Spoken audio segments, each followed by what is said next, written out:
Welcome back, everybody, to Let's Play Earthbound Part 2. You know, I did Part 1, and I just decided I couldn't stop myself. I had to do a Part 2. So we're going downstairs, we're going to talk to our sister here and get a cookie.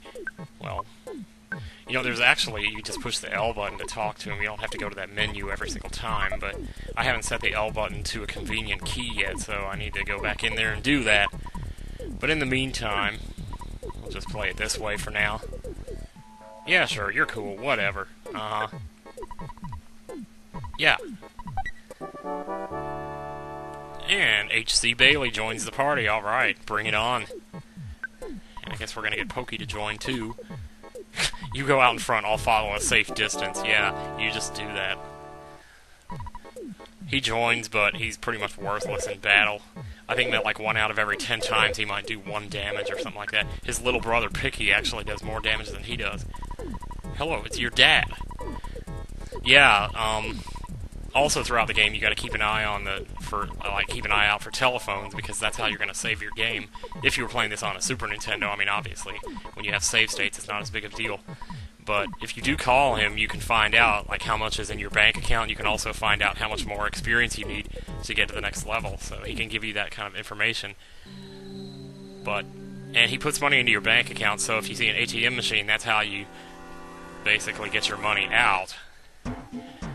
And I used to think, oh, this is the battle system, by the way. Now there's too much to talk about all at one time. Battle system's pretty simple. I mean, most of the time you're going to be looking at what's going on at the top with the text, because that's basically telling you what's going on, because there's not much to really see. It's cool backgrounds and all, but for the most part the monsters just stay there in one spot and they flash when you hit them, so... But the sounds are really nice, though, so that does more than make up for it, but it's kind of a throwback almost to Final Fantasy 1. I know that sounds kind of crazy, but that's about the closest game that I've seen to this one.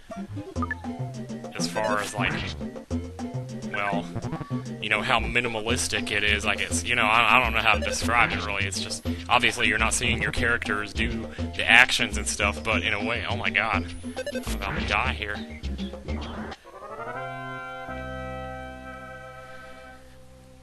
But, yeah, so even though the battles seem kind of strange at first, you get used to it, and it's actually quite a bit of fun. Let's see what I got here. I got some cookies. Eat these up. I get 6 HP. There's so much to tell about the battle system on this that I don't even know where to start. First of all, if you are grossly over-leveled to the point where you're so powerful... well, if you're a certain amount of levels above a monster, like more powerful than the monster, it won't even make you fight the monster. It'll just automatically, the screen will flash and it'll say you win. So grinding in this game becomes incredibly easy because of that.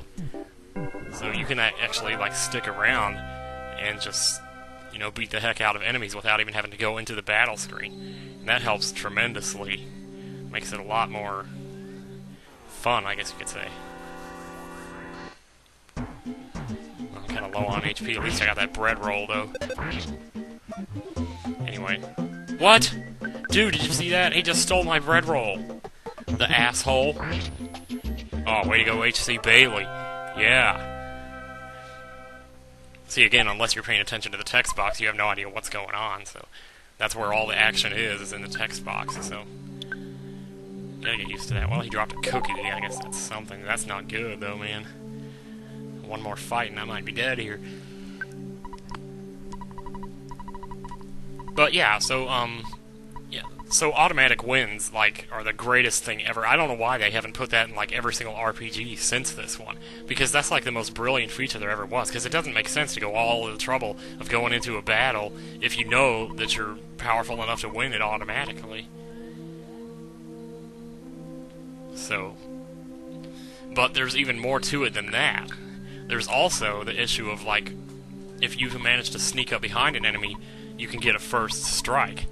And you notice whenever I got into a battle with an enemy, it had like a little black spiral that covered the screen gradually from the center outward.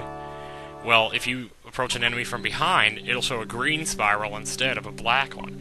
And if an enemy approaches you from behind, it'll be red, and that means they get the first strike. But that's the only way it happens. It won't just happen randomly like that.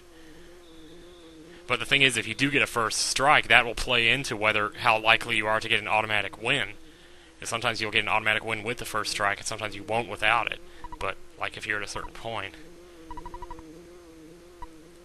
Looks like there's a bee from the future here saying that all the world has been destroyed. And he's coming back to tell me about it. Because I, apparently, have the power to stop it. So, what do you know? It is my opinion that you were that boy. This I believe. And something else interesting, when you go into an area to defeat a boss, like in the boss's lair, once you get to the boss and you beat him, and then you go back out through the lair, all the monsters will turn and run from you.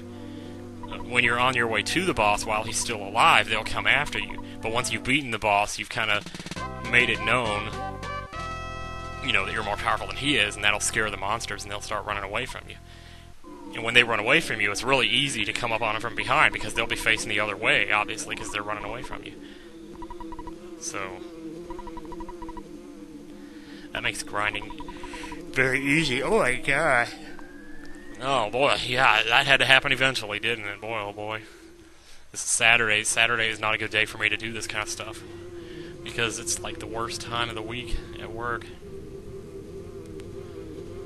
Oh, I tell you. So Buzz has joined the party, and we are about to get into our first boss battle. But fear not, fellow viewers, or viewers period, because, viewers period. Okay, alright, you know what? This is all I'm doing today, these 2 parts, and that's it. We'll save the rest for later. This boss battle is pretty much... it's a Starman. And you'll see these more regularly later in the game. You'll be fighting them yourself, but because they're really powerful. And there's no way in the world you would beat this thing without Buzz. But Buzz will protect you from everything that this boss will try to do to you in this battle. It's kind of almost predetermined that you win this battle. I'm going to go ahead and life up, though. See, this is what he does right here. He casts a Psychic Shield. Now, anytime that the Starman casts a spell on us, that Psychic Shield will make the spell disappear. Except for, of course, my life up spell. How convenient. Did you see that? 68 damage. That was Buzz that did that. Holy crap. See, he's going to hit us with a fire spell, but because of the Psychic Shield, it's going to disappear. And good thing, too, because that would have done a shitload of damage if that had gone through. But basically, he's programmed to use that every other turn, so there's no way that he could ever get through with a spell. So basically, you just sit back and watch the fireworks, and that's all you can do. 85 damage, alright. Now on the next turn, he's going to go and use the shield again. Ooh, freeze. That's a single target spell, that's why I didn't say all of our Psychic Shields made it disappear. Yeah, eventually you'll be able to use that spell yourself. You're not yawning right now, dude. You are not yawning, I'm telling you. Oh my god. Oh. How low do your standards have to be, seriously? Oh my god, I can't believe I'm quoting those butt munches. Level 3, alright. Offense, defense, guts, vitality, and IQ all went up by 1. Luck also went up by 1. IQ is kind of an important stat later in the game for a particular character. Care to guess which one? Yeah, we'll talk about that when we get there. That's kind of, I don't want to get too far ahead of myself here. It's taken enough just trying to describe the whole battle system thing. Another thing to keep in mind is later in the game, when you start to have really high HP, your HP will actually count down like a counter. It'll scroll down, and you won't actually die until it gets to 0. So if you have enough HP, you can actually cure yourself before it gets to 0 and stay alive, which is really awesome. Uh-oh. Yeah, they're gonna get it now. Oh! I love how it just leaves it to your imagination what he did up there. What happened up there. I'm tired of your family living next door. $100,000? Oh my god, well, it sounds to me like you're the idiot. Holy crap. My husband is much too lenient with the children. Oh well, nice guys finish last. That's the story of our life. Oh my god. I love that line for some reason. It's just so defeatist or self-pitying or something. What did she just do? She just smashed Buzz Buzz! And we're running out of time here. Oh no. What did she do to my little Buzz Buzz? Are you okay? I guess we're gonna have to stop here and find out next time whether or not Buzz Buzz survives. Spoiler alert, he doesn't. Okay, see you next time. Bye.